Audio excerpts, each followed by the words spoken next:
The story of Bungie begins deep in the Swedish countryside, in the tiny fishing village of Askersund, where the farmers would gather each... Askersund? I'll put my boot in your Askersund. Now listen up. Bungie starts here. Sweet Home Chicago, 1991. That year I was taking an artificial intelligence class, and Jason was in that class. I was working on a game, and Alex was trying to start a company. Where Jason is actually a lot like a shipboard AI, where most of the time it does miraculous work that nobody else could do, and then the other times it's, crazy. This is what I think of the Computer Game Developers Conference. We just got to talking and thought maybe we should try partnering up. And I finished that first game for the company that became Bungie. Two guys come up with a manifesto. 7 steps to world domination. 7 steps to world domination. Because that's the best number. It's like rock. Nothing beats rock or 7. Bungie Studios started properly in 1991. First Bungie game I ever heard of was Marathon. Let's just say that it's a grand galactic space opera with mystical overtones. How close is Marathon at this point? We shipped by August Mackerel 97. We'll all be really happy. I think at that time, honestly, Mac owners would have been excited by Space Invaders in a tube. One of the first games I ever played where I really got a sense of a community around an actual game was Myth. The ability to play multiplayer against strangers and friends has been a foundation for other things that we've gone on to do really well. Yeah, nothing says killer, hardcore, rough and tumble like Halo. Paul Russell is the father of Halo. I came up with the name Halo, and it was not received well. Jason was leaning more towards Redshift. Covenant was one of them. I thought it sounded like a bad 80s hair band. Covenant. Halo is an epic journey to save humanity from terrible menace. That's all it is. That's good. They should put that on the box. I remember seeing just a single texture on a wall with a flashlight going, wow, this is going to be awesome! And it was way before the Xbox even looked like the Xbox, and way before Halo even looked like Halo. That's the first version of the Warthog, I guess, huh? Yeah. Man, this isn't Halo, dude. Man, this is really, really old. We had a huge map for a continuous RPG game, and before that we had an RTS. And then next thing you know, it was a third person, and we were playing it in our office. Yeah, Halo depended on a lot of that early wandering. We were expecting a final sales number to be 700,000 units, and then it just went through the roof. Why? Because of my pretty face. Hoorah! Step 4 didn't really go very well. Which one was step 4? Which one's step 4? Do you know what step 4 is? Right, we gotta get a picture of the Bungie food. I know back in the day in Chicago, there was a very infamous Chinese food restaurant we used to order from. They used to just deliver us crazy amounts of Chinese food all the time. What's this crap? I don't think that really accelerated the process development so much as it sort of filled it with a lot of bathroom breaks. Because Halo 1 happened really big, I don't think there's any doubt that there wasn't going to be a Halo 2. We're like, we should do another one, because we're out of margaritas and, they're expensive. I'm going to need more. Halo 2 is moving. Time begins to crawl. But we're still not telling if we'll ship this fall.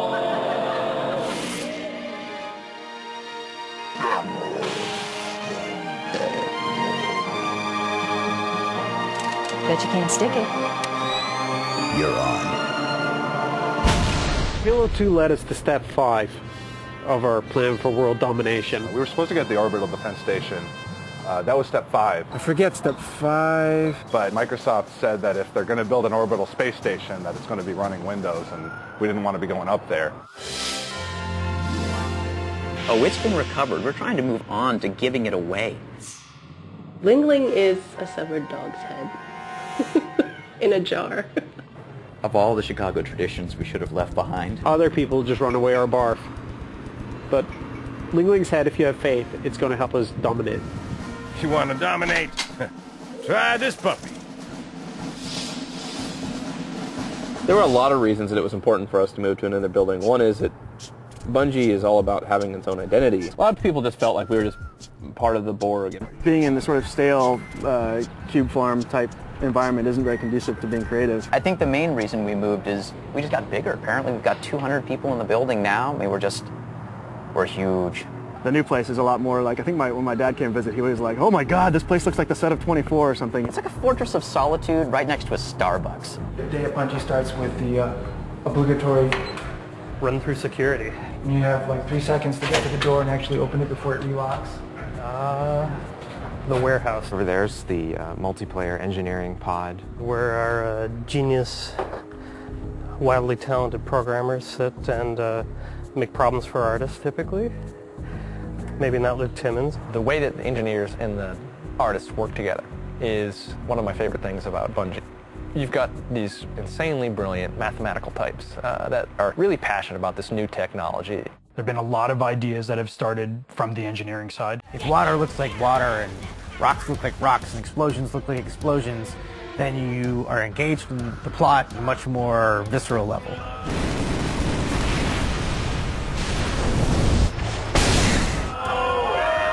You see water shows up in every level. So basically means if you have something cool, they'll actually go out of their ways, making sure that the technology gets used in the right way. So we're more of a partnership than a competition.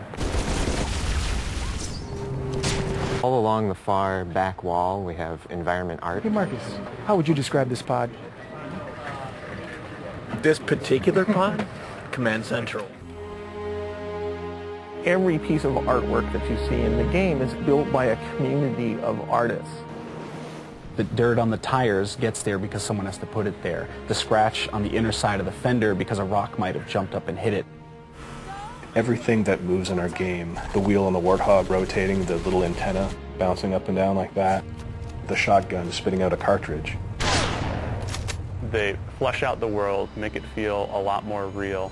Every now and then, it'll catch my eye still. Wow, I can't believe we were able to pull that off. The acoustics are fantastic in here. I could hear somebody in test fart, and they're all the way on the other side of the building. The key to Bungie's success is not some sort of magic. It's testers that keep the build stable to make sure that everything is as fun as it could be. We required the testers to shoot everything, run through everything, jump 15,000 times in the same place to see if it'll break the game. The way Bungie tests involves everyone. The artist is testing by running the game and adding new textures to it. Designers testing the game by adding a new vehicle or tweaking the raid. Marty, C. Paul, and Jay are testing the game by tweaking audio. It's people sitting at their desk doing work, testing our game. The important thing about interactive music is that it feels like it's scoring what you're doing, and this will all eventually correspond to something significant that's happening in the game. Everything that you hear or see is created by someone. Everything is designed very intentionally. If you trick all your senses enough, you're really immersed into it. Then you're not just playing a game, you're playing an experience. I just start listening like a chef cooking in a kitchen. You have all these ingredients, you start throwing some stuff in, and say, maybe this spice will be good. There's the design pod with all the guys working on the single-player missions. The design pit. It's really meaningless without these guys. Art and design is like almost the exact opposite of each other. I'm always trying to add something that he wants to get rid of, or he's trying to add something that I want to get rid of. We'll give him a beautiful environment, perfectly composed, lit, and then he goes, I'm just going to put a few crates. Don't worry, just a few. Then you got purple crates, and you got the green crates. And then there's, oh, don't worry. These crates are only here temporarily. You're going to turn them into something really cool. And then you find out, so long as it stays exactly the same proportions as a crate. Tell them to drop everything and recraft this. When I try to do at work, it's just whatever I enjoy. And hopefully that falls in line with what we do at Bungie. And when it does, I'm really happy. And when it doesn't, I get sad. I think everybody wants to work in a place where they enjoy coming to work and they do things that are, that are cool.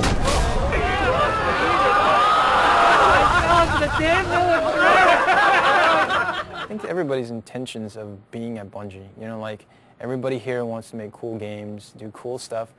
Not so much for everybody else that's out there, it's because we want to create cool shit. I'm actively working on number 7 every day, laying out my schemes, my plans. I'm trying to recreate some of that wandering we did at the beginning of Halo 1 and we did at the beginning of Pathways. Keeping everyone super motivated, hoping that we're going to create something beautiful. On that final day, when our enemies find themselves all standing together on a giant cargo net, on a highly sprung giant mechanism waiting to be hurled into the sun, they will look to themselves and say, this agenda has been posted publicly on Bungie Net for 7 years, and we paid no attention. If only we'd looked. Talk to me after the next trilogy. I'm going to be in there, right?